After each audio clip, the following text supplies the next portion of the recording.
Okay, we're live. I just hit the GoPro on button, so that's cool. Just trying out a new system here. No worries. All right, I gotta remember to get close to the mic when I talk. Close to the mic. Let me adjust the GoPro, and we're live. Okay. For those of you guys who want to watch this podcast for no in particular reason other than you can see me, I don't know if that makes a difference in how you consume podcast content, but just letting you know the option's there. If you want to watch this podcast, if you want to watch me sit in my office and talking to a mic wearing a very nice shirt, then you can do so. The link to the YouTube video will be in the show notes.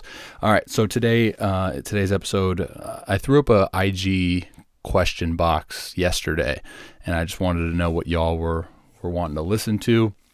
Wanting to know like who you wanted me to have on the show and so on and so forth. I finally looked at like my podcast numbers after not having done so in probably like 6 months. And I realized that the numbers are going down. And the only thing that I would assume the reason is because I'm not having like a ton of guests on. So I want to let you guys know that that's going to happen now that it's quote unquote my off season. And I have a lot more time to schedule out those episodes because, as I've mentioned before, those take a good amount of time in my day. All right, so we're going to be talking about essentially recapping my Winterball season. I did a similar podcast after my summer season when I was in Lexington, Kentucky playing, and I wanted to run that back for Winterball. There was a few things that I learned about myself. There was a few things that I was proud of myself for. Basically, I just want to recap it selfishly because I like talking about things that I learned. Because, hey, sometimes things just pop up and I'm like, oh, I didn't even realize that. And I also got a lot of questions when I did a Q&A on my flight back, how it went, and, you know, people want to know everything. So might as well just do a podcast. So like I said, we're going to be recapping the season. But before we do that, check out the Winterball vlog. I'm trying to push out one more episode. I have a whole lot of content for like episodes 9, 10, 11, but I think I'm only going to do one more because if I finished with like 12 vlog episodes, it wouldn't make sense. But I finished with 10, like that would make more sense. I don't know. I'm weird. So check out the vlog. There's 8 episodes currently out right now. And that's just life inside, right? Like the content you don't really see every day. And that's what I love doing. So I'll be sure to include the link to that in the show notes as well as everything else. Also, my outings, I didn't get to record, I think, my last 4 outings because like we got into playoffs and they have like a TV deal down there and you had to pay for it. And so I didn't even get to screen record them, but I think I have like 6 or 7 outings up. So that'll be in the show notes too, if you want to check that out. And also upcoming ebook. I finally like dove into the complete guide to pitching mechanics ebook. Guys, this is going to be so like in depth. It's going to be crazy. It's really going to cover every single thing and aspect that I know when looking at like pitching mechanics, and also like how to screen the delivery for yourself and like how to know what to do. Because that's the most common question, right? Is like, I push out a lot of content regarding, hey, this is what this looks like. So I think a lot of people know how to screen themselves in terms of like their breakdowns or very popular breakdowns that happen often. But in terms of correcting the issue and solving the problem, that's kind of a whole nother thing. So all of that is going to be in there. Like, it's going to be crazy. I spent 3 weeks on it in Puerto Rico, and I think I only have like 2 sections. Anyways, I'm not going to take up too much of your time in the pre-roll. Other than now that it is my off season, I'm going to be creating a ton more content. With that being said, be sure to subscribe to my YouTube channel. If you're not, you're missing out on a lot of potential good information. There's going to be a lot of content being run out on my YouTube. So be sure to do that. The link to my YouTube will be in the show notes. And lastly, I just want to say thank you guys for those of you guys who listen to a lot of my shows. I know I get a lot of messages regarding how much, you know, people listen to this, which is absolutely mind-boggling because it's me talking. But I just want to say from the bottom of my heart, I appreciate you guys. Love you. All right. So recapping my Winterball season. So from the team aspect, It was a new team. Okay, so I've been to Puerto Rico 2 times now, or 3 total, including this past winter.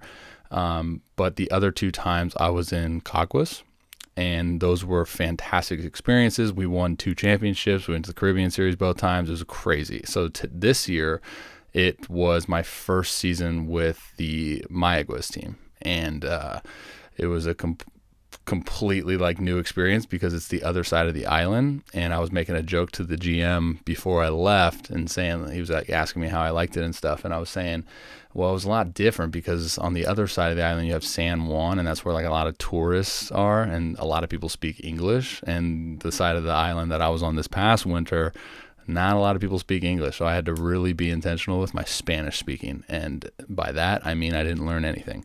So long story short, got there, and right off the bat knew already a few of the teammates, and really just kind of hit the ground running in terms of the team aspect. Like, we had a really good team. We had a really good pitching rotation, really good bats. It was fun, man. But we ended up not completing the goal of winning the championship. We actually got swept in the championship by Caguas, the team that I was previously on. They had a good team as well, obviously. So they go to the Caribbean Series. I was really hoping we could win because I love going to those Caribbean Series, and it was in Mazatlan, Mexico. But unfortunately, we didn't win, so we got sent home. All right, so from the personal, like, kind of the things that I want to recap about myself was, if you guys been following my journey, you guys been following the YouTube and the Instagram, you kind of have seen like all of the ins and outs of my training and like the things that I was working on before I left. So just to give you guys a few things, was like fastballs up in the zone. Forcing fastballs up in the zone was a huge thing for me because that was something I've been working on ever since I got back from surgery. And when I went to the Lexington season, I really just wasn't executing them. Like, for some reason, I just could not execute it. Maybe, 1 out of every 10. And, that's something that I want to do consistently and intentionally. And I think I did a little bit better job in Puerto Rico of being consistent with the fastball up. Now, I still have to find that balance of like up and down in terms of ball, strike, like meat, heart of the plate, up. That's the thing that like is going to be probably the most time consuming, because like the way that I look at it, if you're developing a pitcher, and the way that I was developed younger was like in and out, right? Arm side, glove side, and like working east to west. And even that was like a grind. I remember being in high school and kind of always been someone that was throwing hard, so I focused on the middle of the plate. And then when I got to pro ball, it was really like, all right, we got to go out, in. And I remember that being a struggle. And I look at it the very same way. Like, I'm probably altogether 16 months maybe of like being intentional with like throwing fastballs up. And as I mentioned, it's not going to happen overnight. It's something that I need to intentionally practice. But with that being said, I saw like a direct correlation to how good I could be when I was consistent with the fastball up. So I would give myself like a 7 out of 10. But my fastball down, it's not like my fastball down didn't play, because there was multiple occasions where I would throw a fastball down and get like, a strikeout on it or something, because if you got like vertical movement, then I've heard from multiple people, that if you throw it down, it's going to look like a ball out of the hand, especially if you've been consistently up in the zone, and it's ball, take, and then boom, stuck at the bottom of the zone, and I could pair my slider off with that. So that was also something that, although I'm still really, really intentional about throwing fastballs up, it was something that I could use, as a weapon, something that I could put in the back pocket. So next piece, again, if you guys been following me, you know that I've been trying to develop a curveball for like the longest time. So the curveball that I went to Puerto Rico with quickly got banged, meaning like I quickly just trashed it because it wasn't good. Like, the rotation wasn't good. The movement that I had on it wasn't good. It wasn't I wasn't pairing it with my fastball. So it was funny, like with the curveball, throughout the whole entire Puerto Rican season, I would change the grip. And it was cool because I would use the Pitch Logic literally every day. I would bring the ball and the iPad out, shout out Pitch Logic, discount code Robby. I thought it was so cool to be able to do that. And so every day I was trying to get like my curveball under 7 o'clock, because that will allow me to pair it better with my four seamer. That's probably around 12:30. I'll dive into this concept in regards to like data and the things that I look for with data and like pitch logic and Rapsodo and stuff on another podcast. I actually have that written down for something that I want to do. But just going back to the curveballs, like every single day I was kind of trying something new. And then finally I got to this point where I was like, you know, whatever, I'll just try like a spike. Everyone talks about the spike curveball and how it's great. And I've always very, very disliked the spike curveball. And finally, I remember being in San Juan, had the iPad out before anyone got out there, and was just kind of throwing and checking it out, and like was consistently under 7. And I was like, wow, this is cool. So now I kind of stuck with that spike curveball grip. I never threw it in a game, because now it's a trial and error process of trying to find the velo on it. It's like 63 miles an hour. So we're going to have to, honestly, I think it might be mental at this point, because my nail is in the ball, and I've never had that before. I've actually had fragile nails, and maybe that's why it scares me. It kind of takes my foot off the gas a little bit. But that's kind of where I was at as far as like the recap of what happened in Winterball with my curveball, because I know I got a lot of people asking questions in regards to the curveball and how it played. Didn't throw it a whole lot. Let's put it that way. I also trashed the split. Like I realized with the splitter, the way that I hold it over the two seams, and I was just getting a lot of takes out of the hand with guys that were, you know, more advanced, had a better idea what they were doing at the dish. It was a take out of the hand because it was a drastically different pitch than basically what I was throwing with my four seamer and my slider, right? I actually do want to go back and look at a lot of the outings and see if I can come up with a total of like what my percentages were with pitches, right? Like how many percentage fastballs, how many percentage sliders, because I was basically fastball slider. And I quickly canned the split because I was just not getting the result that I wanted. It was a take out of the hand, even with 2 strikes, like putting it in the dirt. And it's a pitch that I've never really trained to throw like as a strike. So I kind of trashed that, and not even to the point where I trashed and like didn't have it as an option. It was just like I didn't throw it. And that's kind of going into my next point. Good segue here into my slider is like something I learned about my slider is it has an opportunity to be elite. And this is me being a realist. Like I'm not blowing smoke. I'm not bragging. Like this is just, you guys know that even if something was terrible, I'd let you know that it was terrible.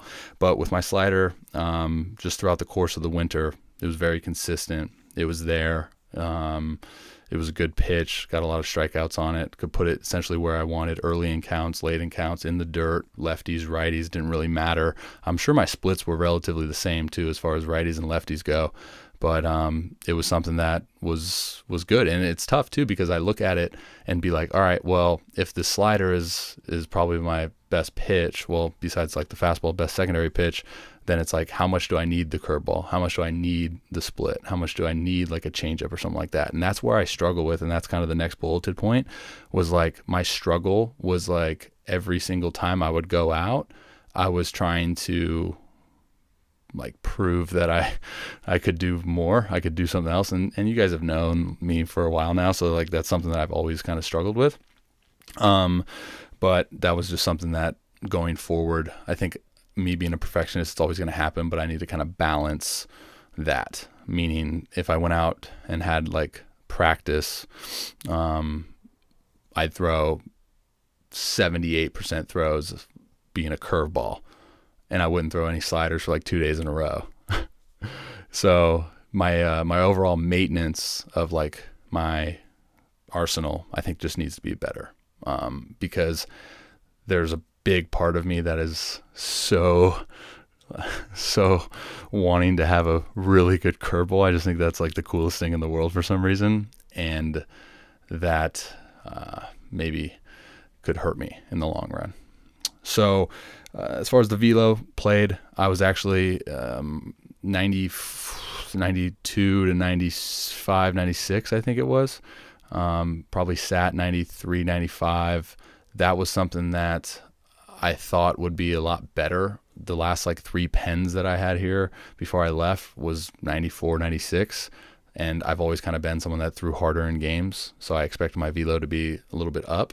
But I also realized in that same kind of subject of velocity and the fastball, I put so much attention to like the fastball up in the zone and like the placement of it. I think it took away from the potential velo. Like I remember having a conversation in the dugout with someone and being like, man, I can't remember the last time I was like, okay, I'm going to throw this ball as hard as I can, you know? So I think that's going to be something moving forward, especially like when I start throwing bullpens again, is I want to just, instead of like being consciously mindful of like, okay, got to be up in the zone on this fastball, I'm just going to kind of be clear mindset, middle, and just throw maybe 10 as hard as I can and see what happens, right? Like, who knows?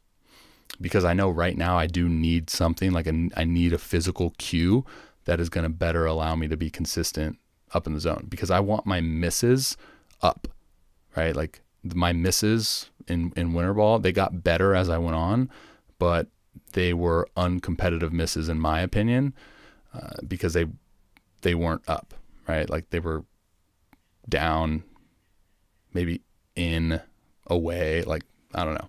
So that's another thing that I have written down in regards to like where I want to be better at, is like get better with competitive misses.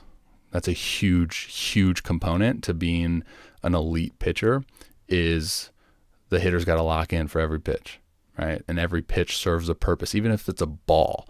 This is another podcast that I want to do eventually, but like balls can be competitive pitches and they could set up things. And I think with what I was trying to do out there on the mound, a lot of the misses that I had, I would say like maybe 30% of the actual misses that I had, probably more actually, were just not competitive, and they weren't really setting up anything that I wanted to do down the road, in like a particular sequence with an at bat. Okay, so that was velo. Another thing I would say as far as like a good, I was consistent, reliable, and versatile, meaning like every time out, you kind of knew what you were going to get, fill up the strike zone, you know, reliable. Every time I went out there, you can count on me. I would say like that's the biggest thing. If you're a bullpen guy listening to this, know that like your goal should be to be reliable, because that is like the biggest, most important thing of being a bullpen guy. Is like you want to be able to go out there and be so consistent that you become reliable, so the manager and the team can trust you. Like once that's gone, you get put in the doghouse. And then versatile was, you know, I was able to go out there sometimes on multiple innings for an outing, one inning, get saves late in games. I think I was second in the team in saves and like second in the team in wins. I don't know how that happened, but kind of goes with the whole versatile thing. So that was a huge thing for me too, was like that's something I pride myself on, was the ability to do multiple things out of the pen, right? Like I love a role. There's multiple potential roles that you can have out of the pen. I see myself as someone that can do a lot of different things, and I only believe that that's upping the value. So yeah, as far as another negative is like, I already mentioned this, but like focus on things that matter and what you're trying to do. All right. So every time I would train and practice, I was intentional with, all right, we're throwing fastballs up, even if it was a flat ground, if it was a short box on the mound, if it was a bullpen before the outing, fastballs up. I really think like the one thing that I did wrong, if I want my slider to be an elite level pitch, I still need to throw it, because I kind of got into this mindset of, oh, my slider's really, really good and it doesn't need that much work. So every day I was throwing, it was fastballs, curveball, even though I wasn't throwing my curveball like in the games. So focus on the things that really matter and focus on the things that are going to take me to the next level. Although I really, really, really, really, really love like where this curveball is at and the potential that it has, I think it's still multiple years away from being an elite level pitch like my slider is right now. And if I want to be realistic of like pursuing a major league bullpen, then that's, you know, as you can see, it's not really matching up. So as far as me and my career right now, it's, there's interest. There's a couple teams that reach out, affiliated teams, kind of just got to see what happens with the whole COVID thing. And, you know, minor league spring training is going to throw a wrench into things, just because it's like 2 months later, right, than big league spring training, something like that. I actually don't really know the news, but, a couple teams mentioned that they need to see where their minor league system is before they can like show interest, or not show interest, but like show me a contract. But as for now, I'm back home, back in the lab, back in the office, going to push out content, going to improve. I'm going to have my data consultant, Jeremy Machino, on the podcast again. We're going to talk about some of these things that I mentioned today. I need to throw one more bullpen on the Rapsodo, so he has a report to go off of, and I'm excited to see that report as well, just because I haven't thrown on a Rapsodo since I left, so I want to see where things are at. And we'll go from there. We're going to keep training. There's some checkpoints that I want to hit on in regards to like where I want to spend time with training. I want to gain my strength back. I think throughout that Winterball season, I lost a lot of strength. I didn't train as much, just the way that like the scheduling is and the way that the weight room was and all that stuff. Like it was really hard for me. And again, this is me like making an excuse and anything, but I want to really spend like these next 2, 3, or however many months, Lord willing, that I have, I want to spend it really being intentional with my strength training and my conditioning and so on and so forth. Obviously a goal always is velocity. So I'm going to probably go through like a 6-week kind of personalized velocity development, and then after that is up, then we'll start getting really, really intentional with like pitch design and stuff like that. I think the curveball can be a pitch that only makes my whole entire arsenal better. That's the reason why I really want it, because it's huge speed difference, better shape. I think it opens up a whole lot more for my fastball. Yeah. I have a lot of that content on my YouTube as well. Like a lot, the curveball that I've been playing around with, that's up there, along with like the pitch logic data that you can see embedded into the video. So be sure to check out the YouTube. But that's a recap. All in all, things went well. I accomplished my goal my goal usually out of the pen, even as a starter, as a pitcher, it's just being consistent, right? To be great is just to be consistently good. And that's where the money is, right? Because once you're consistent, you're reliable. Once you're reliable, you're in there a lot. And once you're in there a lot of good things happen for you and your career and your development. So not to put any more pressure on you. But that was another thing, honestly, to be transparent with you guys, is like historically in my career, I've longed to be a consistent ball player. And I think when I have stretches of being consistent, I become mindful of like, oh, I'm being consistent. Like now I got to do more. I talked about this in the podcast I titled "Win This Pitch." Check that out if you're digging this kind of input. But that's something that I've always struggled with, was like I tried harder to be consistent when like things were already going good and I didn't need to change anything. Right. So that was another thing I was pretty proud of myself going into this season, was like coming up with that idea of, dude, just go out there and execute one pitch at a time and then do it again. Right. It's fun when you break the game down into like simplistic form, right? It's crazy. All right. Much love, guys. As always, I'm probably going to be hitting a lot more podcasts, hopefully not as many solos, because I know you guys just can't stand me, but thank you guys for the support. The support has been absolutely fantastic. I love it. I mean, it trumps all of like the negativity that sometimes I get. I posted an IG reel the other day of like a GoPro footage curveball, and I got lit up by a bunch of 12-year-olds. It was crazy, but appreciate you guys' support. It'll be interesting. I'll keep you guys posted on the personal development, career, stuff like that. If you want to reach out and ask a question, I have an asking question platform, therobbyrowshow.com/ask. All right. Love you guys. My GoPro just got too hot. God bless. Talk to you guys next time. See ya.